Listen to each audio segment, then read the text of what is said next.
Let's talk about leverage Bitcoin equities. Our new CIO, Chief Investment Officer at Swan, Ben Workman. Really excited to have him. He was on the show last week. Sat on several panels at the MicroStrategy World Conference, Strategy World Conference. And here he is sitting on stage next to Saylor. Awesome stuff. Try to find those clips online if you can. Saylor gave a great talk as well. It's always great to listen to him explain what's going on. He's on the forefront, the pioneer of all of this, the leverage Bitcoin equities. And we had some great news this week. Last week, we had 21 was announced, a new partnership between SoftBank and Cantor Fitzgerald and Tether, which will apparently have 42,000 Bitcoin on the balance sheet once their SPAC actually completes. We had the announcement of Strive Asset Management, which was founded by presidential candidate Vivek Ramaswamy and Ben Workman and Punter Jeff, who's also one of the internet's leading experts on leverage Bitcoin equities of MicroStrategy True North, or I should say MSTR True North, on the board of Strive Asset Management, and David Bailey, who was instrumental in Trump's election, really, and also in educating and motivating Trump to embrace Bitcoin. So Bitcoin Magazine's parent company, BTC Inc., is going to have a SPAC and merger to follow with initial plans for $300 million of equity and debt earmarked for Bitcoin. This is big news, guys, and this is just really accelerating. And they also did MetaPlanet. So they were the team behind Correct. MetaPlanet, which has been fantastically successful. So interesting to see what's going to come of this. Was there a statement by Saylor made? Maybe, John, I don't know if you heard this. Maybe it was a clip I saw stating he expects 1,000 of these companies to be operating in the next couple of years. Yeah, something like that. Yeah. It was some big number, but I think it also, there's like confusion in what a Bitcoin treasury company could mean, because I think that the number of companies who are just going to allocate some portion of their reserves to Bitcoin, that's a big number. It's a layup decision for companies to say, I should allocate 5% of my cash to Bitcoin. I think more and more will come to that. This next level of being truly what we call leveraged Bitcoin equity, some call it a Bitcoin treasury company, which I think leads to the confusion. This is when you're tapping debt and equity capital markets to acquire more Bitcoin at an incredibly faster pace than you would if you were just using retained earnings from your company. That number, in my opinion, I think it's going to be met, and I could be wrong, people can have their own forecasts. I think that's going to be in like the dozens over the next 1 to 2 years. I think seeing that get over like 100 or something, that would be surprising to me. Maybe I'll be wrong. Maybe there'll be a total mania and there'll be more. But I just wanted to make that distinction between the companies who are just allocating some percentage to Bitcoin versus the ones who are actively pursuing this Bitcoin acquisition strategy. I think that's a key differentiation, because some of these companies are just buying Bitcoin with cash on the balance sheet. And that's great, but it's a different thing. But I think I would take the other side from you on the number of true leverage Bitcoin equities we see. I think it could get pretty high. I'm not saying 1,000, but over 100 I could see. I'm already aware of dozens of these that are trying to spin up, and I think we're still relatively early. I think you do see a mania, is effectively what I'm saying. I'm actually betting there will be a mania and it will get too hot. Yeah, it'll overbuild for the demand that's there. At some point, there's clearly more demand than just MicroStrategy out there for these leverage products, especially the fixed income products. And we're seeing with Strike and Strife, which are the relatively new products that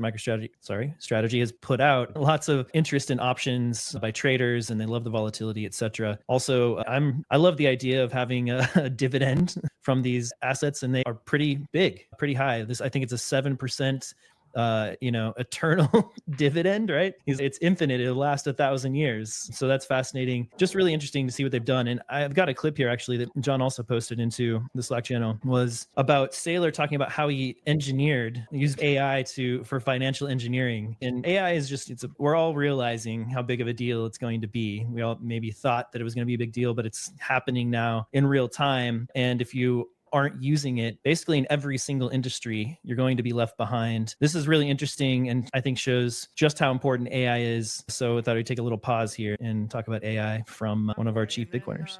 And then not a long time ago came along deep research, and that was a big aha moment, because First, I used an order of magnitude more computing power, and then I used 2 orders of magnitude more computing power. And then I started asking questions via deep research. How would you design this security, or is this possible? I have a question which would require 5 lawyers and 3 financiers to answer, and it would take them 2 weeks to answer. And I would put this chat in deep research mode, and I would grind it, and it would grind through 50 sources and work for 15 minutes and come back. And it doesn't necessarily give me the answer that I can immediately act on, but it gives me somewhere between 80 and 95% of what I need. And then I take that to the finance department. I take that to the legal department. So a lot of our innovative capital markets activity, things like Strife, things like Strike, we had to fight through all sorts of complicated legal issues, complicated financial issues. We did a convertible preferred stock. It had never been done before. We listed on NASDAQ. It had never been done before. We attached a shelf registration to it. It had never been done before. We made it a perpetual dividend, good for 1,000 years. It had never been done before. We created a perpetual call option. It had never been done before. We put a shelf registration on it. Never been done before. Now, when you go to 25 professionals with years experience, say, I want to do 20 things that have never been done before, and I want to do them in a hurry. I need an answer in the next 48 hours. That creates a very stressful situation. And what I found with AI is the AI doesn't have a lot of ego. I can ask it a question. I can tell it that's not right. I can tell it that's stupid. I can disagree. I can work through my issues. And then after I've gone through 20 iterations, which would have ground human beings into a pulp, I can then take the 95% answer to the finance team and the legal team and the bankers and the market and say, I think this is plausible. You can see it, and he's talking with his CEO, and you can just see the shit his CEO has been through with this. Like, what was happening? And he's, yes, Michael, yes, you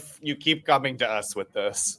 I need 20 novel financial instruments in the next 48 hours. Let's go. I thought that was pretty cool. Yeah, cool for a lot of different reasons. Just that, yeah, it's a novel financial instrument. It wasn't just him looking at a notepad and coming up with it, or it wasn't even just a group of people. They used these AI LLM tools. And I thought it was cool how he said humans have an ego. And if you like ask them all these questions or criticize their ideas, that they might get, what did he say, beaten into a pulp or something. Yeah. Whereas the AI, you can just be pretty blunt with it. But also I thought it was cool that it doesn't give you the totally finished product. Like, right. I think he said 80-90% of the way there, you still have to have that human review and critical input from other people to get it like really across the finish line.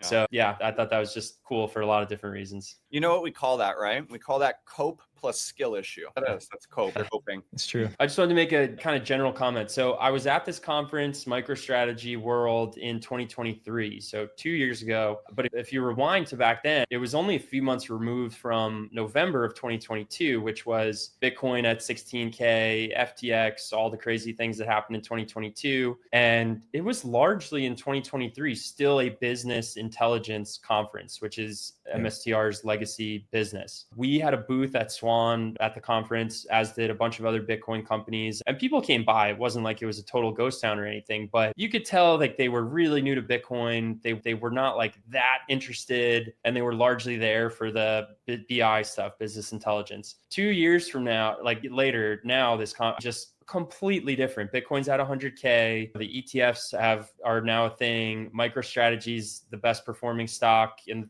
the world on every metric. The market cap of 100 billion or whatever it is. And it's a Bitcoin conference. And I was just floored at how different things could get in just 2 years' time. So I just wanted to give that context, and it just makes you think 2 years from now, what might be going on. Oh, it's unreal the speed that it has progressed. It's uncomparable to where it was a few years ago, for sure. I'd also highlight Strive Asset, ASST. So we had 21, we had ASST launch. You are seeing big entrants to this space. There's also this company Jet King out of India that I'm unfamiliar with, but they say they want to raise a few billion to buy Bitcoin. Apparently they're legit from what I've heard, but no endorsement. The thing listeners need to understand is that you've got, let's take all these people at face value. You got at least 10, 15, 20 billion dollars here.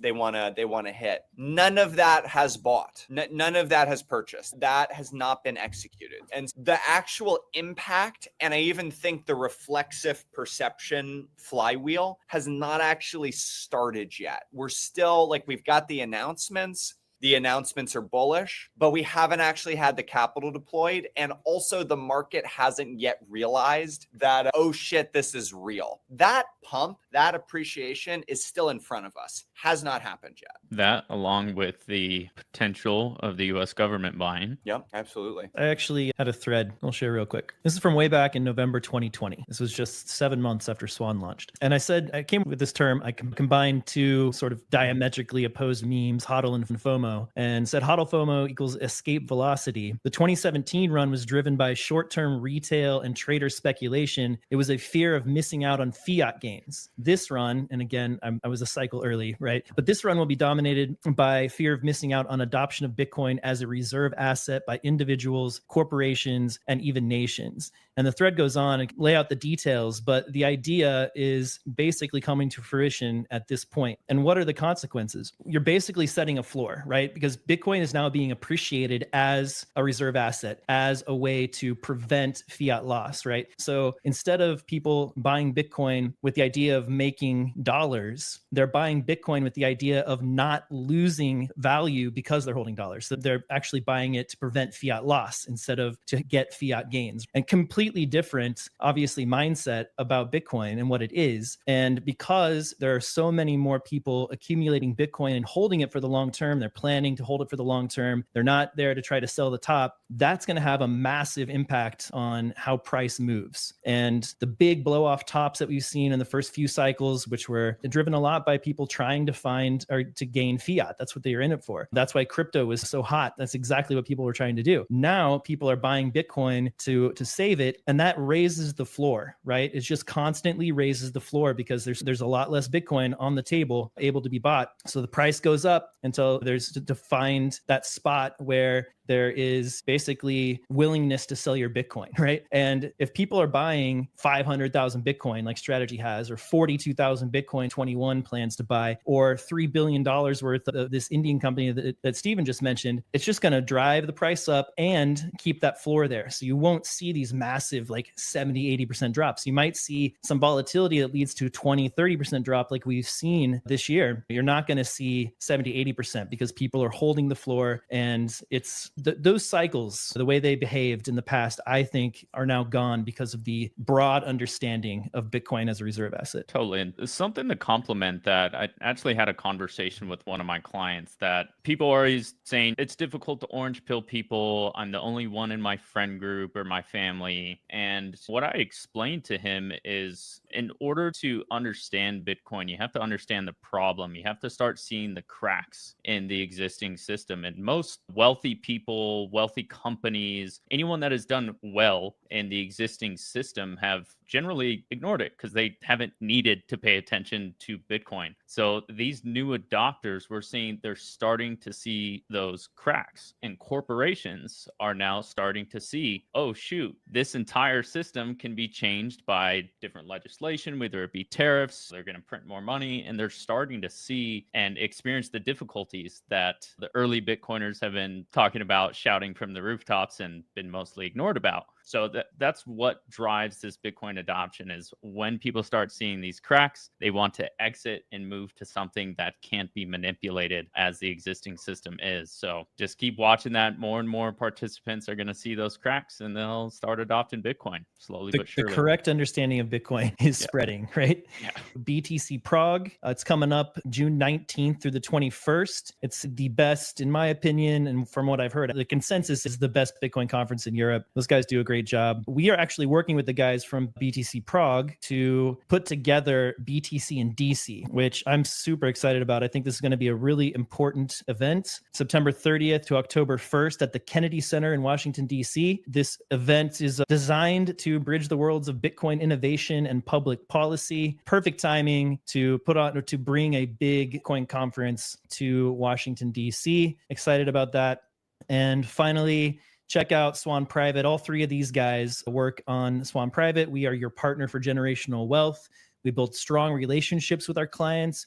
We provide white glove concierge service for all kinds of services here. We've got OTC service, institutional level liquidity, retirement accounts. We can talk to you about Bitcoin treasury and help you get that set up, tax loss harvesting, inheritance and estate planning, etc.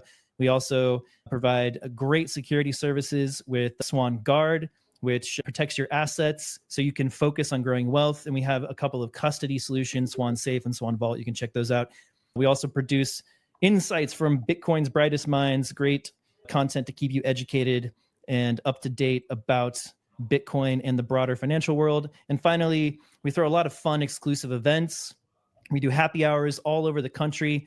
We've been having a lot of fun meeting our clients and Bitcoiners and people interested in Bitcoin at these events. It's always a Swan, maybe several there, so you can come and meet us at one of these events.